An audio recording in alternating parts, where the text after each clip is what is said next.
Today we have a kanji recap, Objects Part 2. And this kanji comes from, yes, you guessed right, the pictogram of an axe. But that's only the beginning. Question for you. What do an axe and a loaf of bread have in common? Well, today's kanji has the answer. A long time ago, people used axes to chop things into pieces. Wood, food, even measurements. That's how this kanji ended up being used for weight. Fun fact, this kanji was so used in relationship to weight that it even became a counter. The word ikkin, for example, was one loaf of bread of 600 grams. You can see its usage with the moist and flavorful loaf of bread called chokupan. This kanji can also act as a radical, keeping the same form.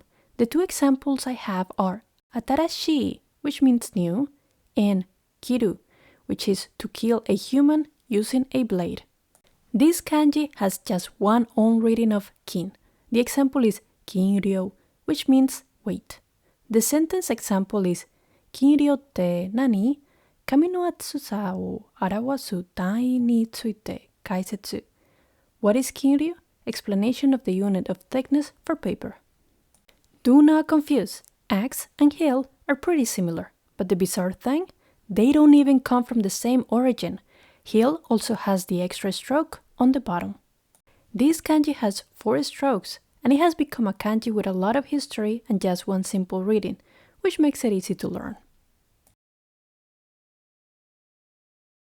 Welcome back! It is time to serve some knowledge about everyone's favorite tableware, that is, kanji dish or plate. Look closely at this kanji. Doesn't it kind of look like a dish? That's because it totally does. This kanji started as a pictogram of an empty container similar to a chalice. Besides being very easy to remember, another cool thing is that this kanji acts as a radical. The examples are bon or tray and ban or platter. Kun reading is sara. The examples are sara or dish and sararai or dish washing. The sentence is saigai toki ni utsukaeru kami no sara no utsukurikata. Useful in times of a disaster, how to make paper plates. Fun fact, in Kochi Prefecture, there is the sawachi ryori, which is a specific style of banquet cuisine featuring a mixture of dishes served on large platters. Do not confuse dish with blood. They're quite similar as both have the chalice on the bottom, but blood has an emphasis on the drop of blood. This kanji has 5 strokes, and it is interesting to note that in Japanese dining, the choice of dishes is carefully considered to enhance the visual appeal of the meal. What has been your own experience? Today's kanji is ready to set sail. Say hello to the kanji for boat and enjoy the trip.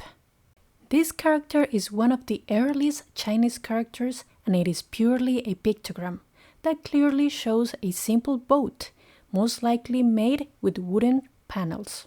The kanji boat also acts as a radical, and we find it in the kanji han or carrier and haku or ship. The kun reading is fune. The examples are fune or boat and kobune or small boat.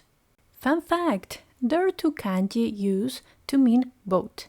The one we're learning today refers to small boats that are usually hand-rowed. The second kanji refers to large boats. The own reading is shu. The example is shuun or transportation by water. The example is yomikaere yodokawa no shuun. Back to life, transportation in the Yodo River. Do not confuse boat with rust color. The boat shows the mast on top and clear divisions of the boat. This kanji has 6 strokes, and even though it is a JLPT N2 level, it isn't that hard to remember or learn. So, there you go, one more kanji in your brain. Time to focus on a sharp and precise kanji, the kanji needle. And let's thread some pointed facts. Let's start by looking at the left, which is the radical for metal. Yes, that's correct. The right-hand side had two different evolutions, one with the meaning of 10, and the second one, it was a sharp object. In the case of the kanji needle, it was the sharp object evolution. Then, putting metal with a sharp object together, it would come to form a needle. Kun reading is hari. The example is hari or needle. The sentence is hari to chushabari no chigai. The difference between acupuncture needles and injection needles. Fun fact! There are two kanjis that read as hari and they both mean needle.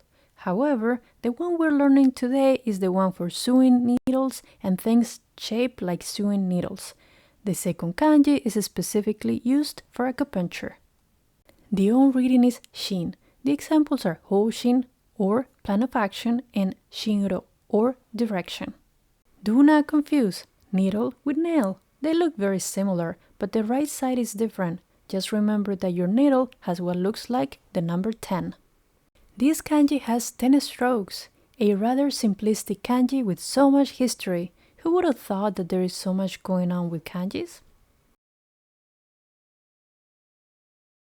What is one of those items do you always need to do your Japanese studies? A desk. And that's the kanji we're studying today. Let's start by breaking this kanji that's divided into two parts. The left is the famous radical tree or wood. The right-hand side is the radical for table, and originally it was a low table similar to a stool. Now it gets interesting. This kanji had two different evolutions. In Chinese, it became the simplified version of the kanji for machine, while in Japanese, the meaning expanded to become desk. The kun reading is utsukue. The example is utsukue or desk. The sentence is Gakko no utsukue o kaite miyou. Let's try drawing a school desk. Fun fact! Early desks or tables in many cultures, including ancient China and Japan, were often low to the ground. The higher desks we commonly use today evolved over time. The on reading is ki. The examples are ki-hen or near a desk and ki-jo or on the desk. Do not confuse desk with hungry. If you look at the composition of each, a desk is wood plus table, while hungry is eat plus table. Pretty simple. This kanji has 6 strokes. I often get the question if the same kanjis in Japanese have the same meanings in Chinese. As you can see with this kanji, there are exceptions. Now, I got a challenge for you. What is the meaning of this word? Type it in the comments. Thanks for watching, and if you enjoyed this video, don't forget to give it a like and subscribe to my channel. Yay!